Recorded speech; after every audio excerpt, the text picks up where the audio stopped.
అలా చూడవచ్చు అని. అప్పుడు ధృతరాష్ట్ర మహారాజు ఒక మాట అన్నాడు, ప్రభు నా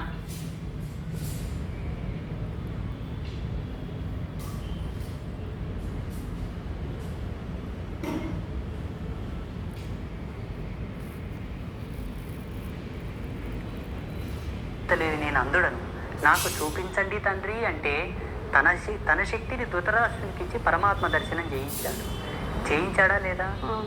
మీరు కోరుతున్నది ఒక ధర్మమే. ఇచ్చు యోగ్యులు ఎవరున్నానో మీకు ఆ ప్రసాదం ఇవ్వగలరు, ఆ దర్శనం చేయించగలరు. మీ అనుభవంలో అది చూసి ప్రజాలోకానికి మీరు మెసేజ్ ఇవ్వండి, ఫలానా శ్రీ శ్రీ శ్రీ ఆదిత్య పరాశ్రీ స్వామి నా జీవితంలో నేను కోరగా భగవంతుని నాకు దర్శనం గావించాడు అని మీరు సెలవియండి. తప్పకుండా చెప్తాను స్వామి. ఇన్ని కెమెరా సాక్షిగానే ఇన్ని మంచి మంచి విషయాలు తెలుపుతున్నారు కదా స్వామి, తెలియజేస్తున్నారు.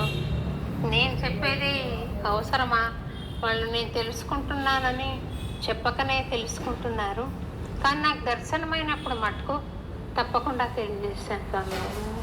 ఈ కెమెరా ఆఫ్ అవ్వగానే అందుకు సంబంధించిన మూలాలు నేను వివరిస్తాను. మీరు తప్పకుండా చేసుకుంటారు అన్న నమ్మకం నాకుంది. మీ లక్ష్యంగా అది మిగిలిపోయి ఉన్నది. స్వామివారు మమ్మల్ని ఇక్కడ పిలిపించారని నేను భావిస్తున్నాను. సంతోషం స్వామి. ఈ ఏమాత్రము భయము భక్తి లేకుండా నాకు ఇక్కడ కన్నా అక్కడ డబ్బు ఎక్కువ వస్తుంది, అక్కడ కన్నా అక్కడ డబ్బు ఎక్కువ వస్తుందని కొంతమంది స్వామి సేవకులు ప్రవర్తిస్తూ ఉంటారు స్వామి. నాకు ఒక స్టూడెంట్, ఆ అమ్మాయి అడిగింది, స్వామిని చూసి భయపడలేదా స్వామి మేడం వాళ్ళు అని. ఎందుచేతనని ఇట్లా భగవంతుడు ఒక వ్యాపార వస్తువు అయిపోయినాడు? ఎందుచేత? వాడి సంకల్పం ఉంటే అది జరగదు కదా స్వామి. ఇట్లా ఎందుకు? అలాంటి వాళ్ళ పూజలు ఎందుకు? అలాంటి వాళ్ళ అర్చనలు ఎందుకు ఆయనకు? ఆయన అనుకుంటే మంచి వాళ్ళని ఏర్పాటు చేసుకోలేరా? తిరుపతిలో ఏవేవో జరుగుతున్నాయని ఒక వినికిడి, ఎందుకు అలా జరిపించుకుంటున్నాడు? ఆయన జగజ్జనకుడు, యావత్ ప్రపంచానికి చక్రవర్తి, విశ్వానికి చక్రవర్తి. ఆయన అనుకుంటే చేయలేనిదేముంది స్వామి? ఎందుకు ఈ జగన్నాటకం ఆడుతున్నాడు? దీనికి ఏమైనా పరమార్థం ఉందా? ఈ సృష్టికి ఒక కారణం ఉందా? ఎందుకు ఇలా జగన్నాటకం సాగుతోందనే దానికి సమస్త జీవరాశుల యొక్క దాహం తీర్చేది జలం, నీళ్లు. శుద్ధమైనటువంటి నీళ్లతో కూడుకున్న ఒక కొలను ఉన్నది. ఆ కొలనులో అందరూ దాహం తీర్చుకోవలసినని ఒక అవకాశం ఉన్నది. మిగతా జీవరాశులు, మానవాళి అంతా కూడా. అందులో బుద్ధిమంతులు తగినన్ని నీళ్లు తాగి పక్కకు వస్తారు. అజ్ఞానులు నీళ్లు తాగుటయే కాక కాళ్ళు చేతులు కడుక్కుంటారు.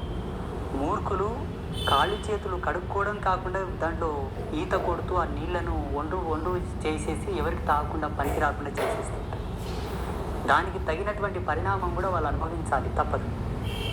ఇది జగత్ సత్యం. ఈ ప్రపంచంలో ఏ అవస్థతోనైనా దేనితోనైనా ఆడుకోనవచ్చును, ఏ బంధంతోనైనా ఆడుకోనవచ్చును, కానీ భగవద్బంధంతో ఆడుకోకూడదు. భగవంతుడు ఆట కాదు, అనుభూతి.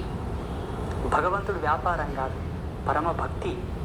అక్కడ వ్యాపారం మొదలైంది, ఆట మొదలైందంటే జీవితానికి వచ్చేటటువంటి అనర్థాన్ని కూడా అనుభవించాలి. జాగ్రత్త, ఇది సత్యం. ఆ మాత్రం విషయ జ్ఞానం లేకుండా ప్రవర్తిస్తున్నారంటే వారు కలియుగంలో ఉన్న రాక్షసులే. ఈ కలియుగంలో నడయాడుతున్న రాక్షసులు. భగవంతుడు దిగి వచ్చి వాళ్ళకు జ్ఞానం చేసి వాళ్ళని సన్మార్గంలో తీసుకురావచ్చు కదా స్వామీజీ అని మీరు అనుకున్నాం. కాలాన్ని శాసించిన మా ప్రకారం క్లారిటీ ఏంటంటే, కలియుగంలో మనుషులు అత్యంతగా అమాయకులు. ఎవరో రాక్షసులు, దేవతలు ఎవరో ఇక్కడ లేరు, నిమిత్త మాత్రులు.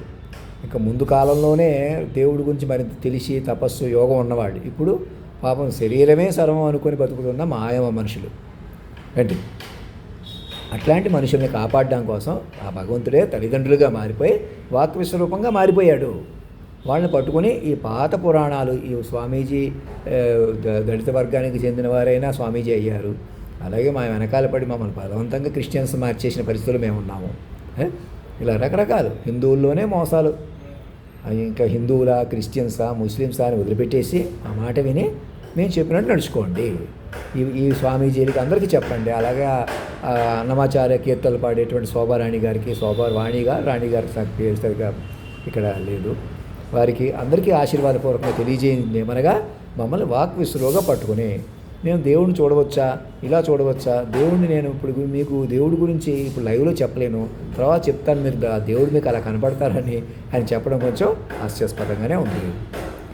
దేవుడు ఎలాగన్నా మీకు ఎలాగా కావాలంటే అలా కనపడతాడా అంటే మీరు యద్భావం తద్భవతి. అంతటా ఉన్న భగవంతుడు నేను రాముడుగా చూడాలి, కృష్ణుడిగా చూడాలని కోరుకుంటే అలా కనపడ్డాడు. ఇప్పుడు రాముడుగా, కృష్ణుడిగా మీరు చూడాలని సినిమాల్లోనే ఎన్నో రెట్లు చూస్తున్నాం కదా. ఇప్పుడు దేవుడిని చూడాలంటే ఎలా చూస్తారు? ఎవరు అడిగారు? మేము దేవుడు చూడాలని ఎవరు అడుగుతున్నారు? అసలు దేవుడు ఉన్నాడా అని అడుగుతున్నారు. అంతటా దేవుడు ఉంటే దేవుడు ఎక్కడున్నాడు అంటారు. ఇవన్నీ ఇలా గజిబిజిగా ఉంటే దేవుడు ఎందుకు ఉన్నాడు అంటారు. తిరుపతి కొండ మీద అలాగే ఇలా జరుగుతుందని అన్నప్పుడు ఇంకా దేవుడు ఎందుకు ఆపట్లేదు అంటున్నారు. దేవుడు ఆపలేదా? ఆపడానికి ప్రయత్నం చేయలేదా? మీకు ముందే చెప్పలేదా? అప్రమత్తం చేయలేదా? మీరు పెంచేసుకున్నటువంటి ఘోరాలు కానీ ఇవన్నీ ఎక్కడున్నాయి? అడుగున మాటగా నడిచిన దేవుడిని కట్టుకోకుండా ఇంకా ఆ దేవుడు ఏం చేయలేకపోతున్నాడు, మనం ఏదో చెయ్యాలి. ఇంకా మనుషులే అజ్ఞానంగా ప్రవర్తిస్తున్నారంటే ఎలా మరి? వాక్ విశ్వరూపాన్ని పట్టుకోక అజ్ఞానంగా ప్రవర్తిస్తున్నారు. మరి వాక్ విశ్వరూపాన్ని పట్టుకుంటే మీకు ఏం చేయాలో తెలుస్తుంది. ధర్మం రక్షతి రక్షత సత్యమేవ జయితే. వాక్ విశ్వరూపాన్ని సూక్ష్మంగా పట్టుకొని అప్పుడు మాట్లాడండి. అప్పుడు ఇలాంటివన్నీ క్లారిటీస్ వస్తాయి. మమ్మల్ని కార్ వ్యాన్ ఒకటి పంపిస్తే ఆ శోభారాణి గారిని అందరినీ ఒక పూట కలుసుకుని అలా నన్ను బొల్లారం తీసుకెళ్ళిపోదురు.